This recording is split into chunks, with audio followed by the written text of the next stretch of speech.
बातमीकडे मनोज जरांगे यांचा मोर्चा आणि या संदर्भातील हमीपत्र समोर आले, त्यात नेमकं काय म्हटलंय पाहूयात। तर जरांगेंच्या हमीपत्रात काय, सकाळी 9:30 ते सायंकाळी 5:30 या वेळेतच आंदोलन, कायदा आणि नियमांचं पालन करणार अशी हमी त्यांनी भरली आहे। पोलिसांच्या नियमित संपर्कात राहणार असल्याचंही म्हटलंय। चिथावणीखोर भाषणं करणार नाही,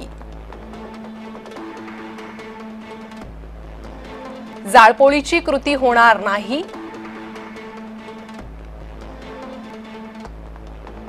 आंदोलन स्थळावरून इतरत्र कूच करणार नाही।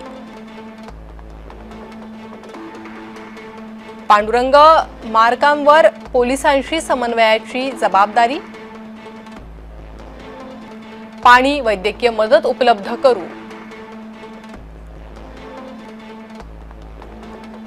आंदोलकांची संख्या मर्यादित ठेवणार असल्याची हमी त्यांनी भरली आहे।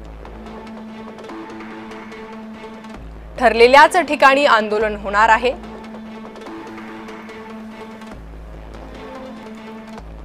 आंदोलकांकडे शस्त्र नसणार।